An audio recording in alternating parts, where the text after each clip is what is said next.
प्रदेश इंदौर में निजी कार्यक्रम में भाग लेने के लिए पहुंचे राज्यसभा सांसद दिग्विजय सिंह द्वारा रेसिडेंसी कोठी पर मीडिया से किसान बिल, कोरोना वैक्सीन सहित ईवीएम मशीन पर सवालिया निशान लगाए गए। तो वहीं पीएम मोदी को नसीहत देते हुए उन्होंने कहा कि वे अपना अहंकार छोड़कर अपने ऊपर जनता के लिए काम करें। इंदौर में विधायक संजय शुक्ला सहित कई बीजेपी व कांग्रेस नेताओं के घर पर मांगलिक कार्यक्रम में कई बड़े नेता शहर में अपनी उपस्थिति दर्ज करा रहे हैं। इसी कड़ी में राज्यसभा सांसद दिग्विजय सिंह द्वारा भी मांगलिक कार्यक्रम में पहुंचने से पहले रेसिडेंसी कोठी बार मीडिया से मुखातिब होते हुए किसान बिल सहित अन्य विषयों पर चर्चा की गई। उनके द्वारा कहा गया कि किसान बिल पूरी तरह से किसानों के हित में नहीं है, यह एक प्रकार से काला कानून है। किसान बिल में कई ऐसे कानून हैं जिससे कि किसान पूरी तरह से कंगाल हो जाएगा और फिर से एक बार कालाबाजारी और जमाखोरी शुरू हो जाएगी। केंद्र सरकार पूरी तरह से WTO के दबाव में काम कर रही है और इसी दबाव के चलते वह किसान बिल लेकर आई है। पार्लियामेंट में बिल का विरोध किया जा रहा था, तब राज्यसभा सांसदों द्वारा जब विरोध किया गया तो उन्हें राज्यसभा से निष्कासित करते हुए बाहर कर दिया गया। बिल लाने से पहले एक कमेटी बनाकर इसमें कई संशोधन किए जाने थे, लेकिन किसान बिल में किसी की भी बात न सुनते हुए इसे पारित कर कानूनी रूप दे दिया गया। WTO से 2015 में पीएम मोदी द्वारा समझौता करने के बाद तांता कमेटी का गठन करके कई बदलाव किए गए, जो कि पूरी तरह से किसान विरोधी है। तो वहीं केंद्र सरकार द्वारा लाया जा रहा कोरोना वायरस वैक्सीन पर भी सवालिया निशान खड़े करते हुए उन्होंने कहा कि यह वैक्सीन पूरी तरह से निराधार है। फार्मा कंपनियां अपनी हार के चलते तरह तरह के रोजाना प्रयोग कर रही है। उन्होंने हरियाणा के मंत्री का उदाहरण देते हुए कहा कि मंत्री द्वारा शोहरत पाने के लिए सबसे पहले वैक्सीन लगा ली गई और कुछ ही दिनों में कोरोना की चपेट में आ गए। यह एक जीता जागता उदाहरण है कि किस आधार पर इस प्रकार की वैक्सीन पर भरोसा किया जा सके।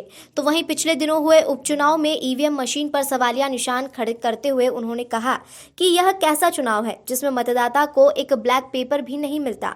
भारी मतों से हार के सवाल पर उनका कहना है कि यह हार उन्हें भी अचंभित करती है कि जिन नेताओं को गांव वालों ने घुसने तक नहीं दिया, वह इतने भारी मतों से कैसे जीत गए। निश्चित तौर पे ईस्ट इंडिया कंपनी ने जिस प्रकार से चंपारण में नील की खेती में शोषण किया करते थे, उस प्रकार का शोषण का ये रास्ता खुल गया है। सर, सुप्रीम कोर्ट ने नए संसद भवन के निर्माण पर रोक लगा दी है। मैं नहीं समझ पा रहा हूं कि नरेंद्र मोदी जी, जिनमें राशि की जरूरत है, हर चीज में पैसों की कमी है, कोविड के नाम पर यहां तक कि बाकी सब छोड़ दीजिए, सांसदों का जो MP लेड फंड है उसमें भी 2 साल के लिए रोक दिया उन्होंने। जिनकी जहां आवश्यकता है, कांग्रेस पार्टी ने कहा था कि गरीबों को आप न्याय योजना के अंतर्गत राशि दीजिए डायरेक्ट उनको उनके खाते में, लेकिन वहाँ उसके लिए पैसा इनके पास नहीं है। बड़े कॉरपोरेट सेक्टर्स के कर्जों में सहूलियत के लिए उनके पास पैसा है, नए पार्लियामेंट हाउस बनाने के लिए उनके पास पैसा है, और पूरे विश्व में ये हमारी पूरी जो सेंट्रल विस्टा है, इसकी तारीफ है, उसको बदलना चाहते हैं। उस पर कोई चर्चा नहीं है, मन माफिक काम कर रहे हैं। हम इसका टोटल विरोध कर रहे हैं और सुप्रीम कोर्ट ने अगर रोक लगाई है, मैं देखिए बात यह है, पेंडेमिक समय में जो प्रोटोकॉल है उसके साथ कॉम्प्रोमाइज़ किया जा सकता है, लेकिन इसमें जो होड़ लग गई है ग्लोबल लीडर्स में, कौन सा फार्मास्यूटिकल कंपनीज में कौन सा वैक्सीन का यूज़ किया जाए, इससे हमको बचना चाहिए। गिनी पिग नहीं बनाना चाहिए, भारत के लोगों को गिनी पिग नहीं बनाना चाहिए। अब हरियाणा के मंत्री विज साहब ने शोहरत पाने के लिए उन्होंने अपना वैक्सीन लिया और उनको कोविड हो गया। आप एक्सप्लेन कर रहे हैं कि नहीं साहब, वो सेकेंड डोज के बाद इतने दिनों बाद। बात यह है कि ये नया रोग है, नया वायरस है, इसमें जब तक फील्ड ट्रायल्स काफ़ी एक्सटेंसिव लेवल, वैसे तो कोई भी वैक्सीन आता है तो पहले ह्यूमंस पे एक्सपेरिमेंट करने के पहले एनिमल्स पे किया जाता है। खैर यहाँ पर डायरेक्टली ह्यूमंस पे कर रहे हैं, लेकिन इस पर बड़ी सावधानी बरतने की आवश्यकता है, क्योंकि आखिर भारत एक प्रयोगशाला नहीं हो सकती है किसी वैक्सीन के लिए। सर, नरोत्तम मिश्रा कह रहे हैं कि आप ज्योतिषाचार हो गई, वैक्सीन के पहले ही आपने उस पर डाउट खड़ा कर दिया। नहीं, बात ये तो ऐसे है कि इन्होंने पहले बांटना शुरू कर दिया, कह रहे हम 6 महीने में सब बांट देंगे। अरे वैक्सीन आपने बीजेपी के घोषणा पत्र में तो उन्होंने कहा था वैक्सीन हम फ्री में बांट देंगे। अभी जब तक वैक्सीन आया नहीं है मार्केट में, अप्रूव नहीं हुआ है, ना तो एफडीए ने अप्रूव किया यूएसए में, ना हम लोग हमारे डायरेक्टर ट्रेड से हुआ है, डायरेक्टर जनरल ऑफ ड्रग्स से। तो अभी से इन्होंने, नरोत्तम मिश्रा कह रहे हैं कि मैं वैक्सीन लेने के लिए तैयार हूँ, तो सबने तो वो दिखा रहे हैं ना। कल धरना प्रदर्शन कर रहे हैं, लेकिन अचंभा हुआ, हमें आश्चर्य हुआ, क्योंकि लोगों में नाराज़ी थी। मैंने सन 77 का चुनाव लड़ा था, जब जनता पार्टी की लहर थी, गांव में हमको घुसने नहीं दिया जाता था। लेकिन इस चुनाव में तो हालत उल्टी थी कि जिन लोगों को गांव में नहीं घुसने दिया जा रहा था, वो 50, 60, 70 हज़ार से चुनाव जीत रहे हैं। ये कैसा चुनाव है भाई? तो बैलेट क्या समर्थन करते हैं हम लोग? क्या मैं तो शुरू से कहता हूं कि बटन दबाने के बाद हमारे पास बैलेट पेपर हाथ में जब तक नहीं आएगा, हमें विश्वास नहीं होता। सर, शेड्यूल में पिछले 8 महीने में हाँ, 8,000 काफ़ी बच्चों की मौतें हुई हैं, उसकी जांच होना चाहिए। बात यह है, ज़रा प्रमाण तो दें। हमने हमारे इसमें इलेक्शन मैनिफेस्टो में डाला था कि किसानों से चर्चा करने के बाद कैसे इसको और अच्छा बनाया जा सके, उसकी चर्चा करने के बाद कानून लाया जाएगा। इन्होंने चर्चा नहीं की।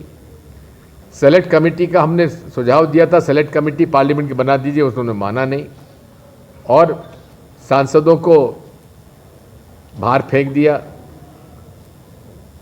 उनको निलंबित कर दिया और बिल पास कर दिया। इसलिए विरोध हो रहा है। वो कह रहे हैं, मैं तो आज भी मोदी जी से कहूँगा कि अपनी जिद छोड़ें, अपना अहम और अहंकार से ऊपर उठकर, मेरी अभी कोई जो लोग आंदोलन कर रहे हैं चर्चा नहीं हुई है, लेकिन यदि केंद्र सरकार ये तीनों बिल वापस ले लेती है और पार्लियामेंट की जॉइंट पार्लियामेंट्री कमेटी या सेलेक्ट कमेटी बना देती है, जिसमें कि पूरे इन तीनों विषयों को लेकर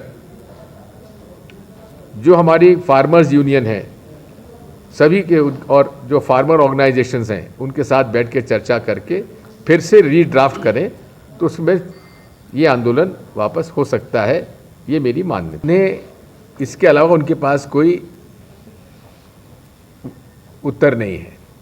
अकाली दल, प्रकाश सिंह जी बादल, जिन्होंने सदैव अटल बिहारी वाजपेयी से के पहले भी जनसंघ के ज़माने से इनका साथ दिया, आखिर वो क्यों अलग हुए? उन्होंने अपना पद्म विभूषण वापस क्यों कर दिया? उनकी बहू ने इस्तीफा क्यों दिया? क्या वो भी उनका राजनीतिक स्वार्थ इसी में था? किसान इस देश का अन्नदाता है, और वो अगर परेशान है तो देश प्रगति नहीं कर सकता। हमारा कृषि प्रधान देश है। दूसरी बात यह है कि आज की परिस्थिति में मिनिमम सपोर्ट प्राइस ऑपरेशन सब जगह बंद है। बाजार में गेहूं 1400-1500 रुपये कुंटल बिक रहा है, जबकि 1980 में बिकना चाहिए मिनिमम सपोर्ट प्राइस। धान 1850 में बिकना चाहिए, 1500-1600 रुपये में बिक रहा है, खरीद नहीं हो रही है। मक्का 1830 इसकी मिनिमम सपोर्ट प्राइस है और 1100-1200 ज़्यादा नहीं बिकी। मोदी जी कहते हैं 2022 में वो दुगनी की आमदनी कर देंगे, लेकिन जब तक किसान को उनके उपज का भाव ही नहीं मिल पाएगा तो दुगनी आमदनी कैसे हो जाएगी? पहले तो इस बात को समझिए कि आखिर ये विरोध क्यों हो रहा है और ये कानून क्या है। WTO का हमेशा ये प्रेशर रहा है भारत सरकार पे कि आप गरीबों को जो अनाज बांटते हैं उसका सब्सिडी कम करिए। आप किसानों को जो सब्सिडी देते हैं उसमें कुछ कमी करिए, ये प्रेशर हमेशा रहता है। और 2015 के WTO के समझौते में खुले रूप से तो नहीं, लेकिन एक गुप्त रूप से उनका समझौता हुआ और मोदी जी प्रधानमंत्री बनने के बाद शांता कुमार कमेटी उन्होंने बनाई कि कैसे पीडीएस सुधार किया जाए, और उसमें उन्होंने ये रिपोर्ट दी कि पीडीएस की दुकानों से अनाज देने के बजाय कैश बेनिफिट देना चाहिए, डायरेक्ट कैश बेनिफिट देना चाहिए। उसका मतलब यह है कि जब आप कैश दे रहे हो तो आपको गेहूं और चावल की आवश्यकता नहीं है, जबकि हम लोग हंगर इंडेक्स में काफ़ी नीचे हैं, per capita food grain consumption हमारा काफ़ी कम है।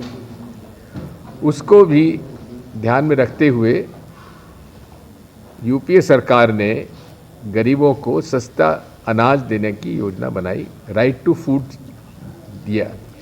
उस राइट टू फूड को नेगेट करने के लिए उन्होंने शांता कुमार कमेटी बनाई, और जब डायरेक्ट कैश बेनिफिट ट्रांसफ़र होगा तो फिर अनाज की ज़रूरत नहीं पड़ेगी। अनाज ज़रूरत नहीं पड़ेगी तो अनाज खरीदने के लिए मिनिमम सपोर्ट प्राइस ऑपरेशन नहीं होगा। जब मिनिमम सपोर्ट प्राइस ऑपरेशन नहीं होगा तो किसानों का माल बिक नहीं पाएगा। एक दूसरा, पूरे देश में, भारत में एग्रीकल्चर कमोडिटी का लगभग 12 लाख से 15 लाख करोड़ का एनुअल टर्नओवर है, जिसमें बड़े जितने भी मल्टीनेशनल्स हैं वो इसमें पार्टिसिपेट इसलिए नहीं कर सकते क्योंकि डिसेंट्रलाइज्ड हमारी परचेजेस है।